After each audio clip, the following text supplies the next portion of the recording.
Tiene más de 10 años de experiencia al frente de Fundación Walmart. Dirige iniciativas de sustentabilidad y responsabilidad social que fortalecen comunidades. Bajo su liderazgo, Walmart de México, con más de 3,000 tiendas y 200,000 asociados, genera un impacto positivo y sostenible en la sociedad y el medio ambiente. La vicepresidenta ejecutiva y directora de sostenibilidad de Walmart Inc., Kathleen McLaughlin, en Milenio Negocios.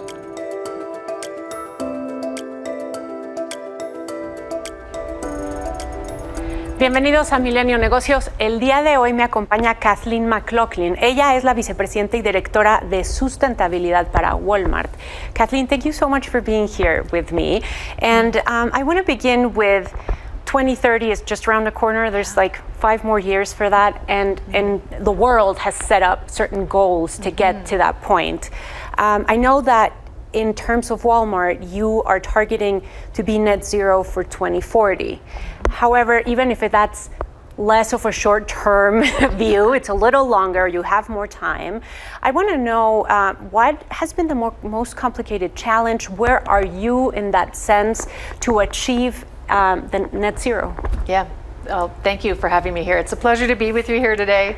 Yes, we do have a goal to get to zero emissions by 2040 in our operations. So that's what people call scope 1 and scope 2. And I'm happy to say that as of now, our emissions intensity, so that's emissions per dollar of sales around the world at Walmart. Emissions intensity? Emissions intensity, it's down by almost 50%, so a 47% reduction.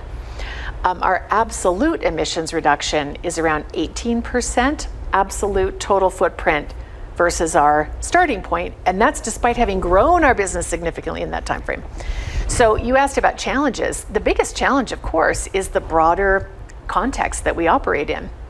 Because for us to make progress on renewable energy, that is location by location, site by site. It's working with utilities to build out there. We have some on-site projects as well, but the extent to which different countries are going at a different pace around energy certainly affects that. Refrigeration, it's a matter of converting all of those cooler cases and freezer cases one by one to the new technologies.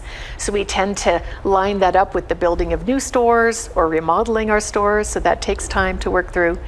And then of course transportation, if we're talking about smaller vehicles, maybe a truck that goes around in a distribution center, that's easier to do than the big heavy tractors that we drive. So we have worked that into our operating plan. It's part of our strategy. It's not a separate project. And that innovation that we're driving on those things, along with, of course, energy efficiency, those are the things that are getting us progress toward our goal. You just mentioned something that sort of leads me to my next question, which is one of the key components is the supply chain. And even if there's like a lot of different international standards and environmental laws, and that's what you just mentioned. You have to treat standards in different ways because you're everywhere in the world. So I know that must be a challenge. And so I wanted to ask what works for you, but also if you have to deal with different laws and regulations, how do you get visibility of what is going on first, and then accountability? The heart of our mission. It's really to help our customers save money, live better by giving them access to affordable, quality food, other products, and so on. And it's one of the reasons our sustainability strategy includes what are those products that we're providing to our customers, and what can we do to make the affordable choice the sustainable choice. And as you say, gosh, how do you do that? And so I would say a couple of things. One, I don't want to lose sight of the main thing, which is access to affordable products. So we've really been focusing here in Mexico on making sure that basic basket of 24 items, we can hold the price on that and have no inflation on those items, and be a good partner to our customer and communities and the government on that front. And then we say, okay, what are those products? How do we work back across the entire assortment to deliver a sustainable product? And so for us, we talk about sustainability for people and planet. And what we mean by that is for the people, it's the nutrition, what goes into the item. So the banana. The banana, right. But and then how was that item made? What were the opportunities for the producer? And then on the planet side, yes, it's emissions in the value chain, it's packaging and other forms of waste, it's nature. Can we provide products in a way that doesn't drive deforestation of critical ecosystems, and that's done in a regenerative way for water and soil health and things like that. So on the people front, one of the things I'm most excited about, in fact, it's one of the reasons I'm here in Mexico today with you, is working with the small producers. So we've been at it for over 12 years here in Mexico. We call it the Pequeño Productor program. And our goal is to elevate livelihoods of the smallest of producers. And so we've been working with almost 40,000 producers to date in that program. 3,000 of them are current suppliers to Walmart, where we're able to provide them access to good markets, fair pricing, take out the many different middlemen along the way so they get more share of the margin. And then also help them with value addition, so to have even better products that they can turn into true businesses that help them grow. One of the studies that we did recently showed a 40% reduction in migration because the young people feel, I am not just a farmer for my family, but I'm an entrepreneur. And we are seeing across those agribusinesses 150% growth increase just in a couple years' time of their businesses, supplying to us and other people too. So I give those examples because when we talk about sustainability, we don't just mean emissions and soil health and things like that, water. Those are very important topics. But really it's about the people. So building that local supply base all across the country, it's in every state, and really creating jobs locally there in addition to our own jobs. We employ 200,000 people now in Mexico. So that is another way that running a good business that is a growing, thriving business of Walmart or in Walmex can also then create value for communities. You just mentioned people, and I have several questions on that. Let's hope I have time. But you mentioned Pequeño Productor. In this particular experience, has there, because I know you do this all over the world, not only in Mexico, has there been a learning that inspired from Mexico another program somewhere else? Yes, very much so. So Mexico is the country where Walmart's been at the small producer program the longest. And one of the key insights has been the role of women in farms and in farming cooperatives. And it makes sense that women are half the population. Tapping into that talent base and bringing those talented people into the production and into running the cooperative enhances the value for everybody. And so that's something that we've really brought into our work in other countries too. India, for example.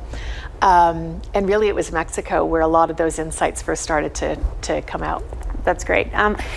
The other thing is alliances, because I think that alliances are key to sustainability. We cannot do it alone. We have to do it together.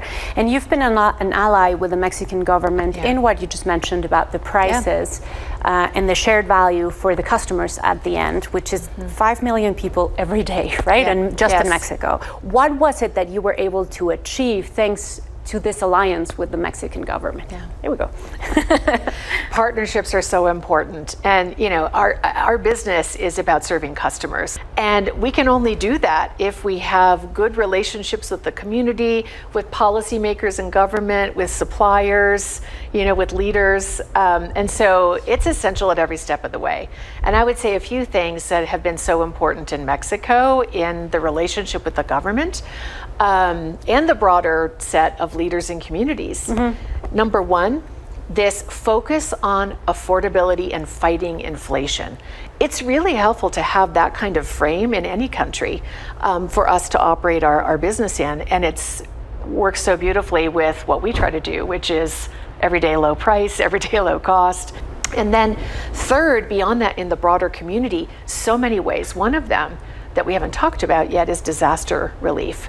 So really at Walmart, ever since Hurricane Katrina in the United States back in 2005, Walmart has tapped into our own resources around trucks, supplies, distribution capabilities, our own people locally, and the difference we can make as volunteers for disaster preparation and relief. And that's been an important partnership with government. That's been a really important relationship as well.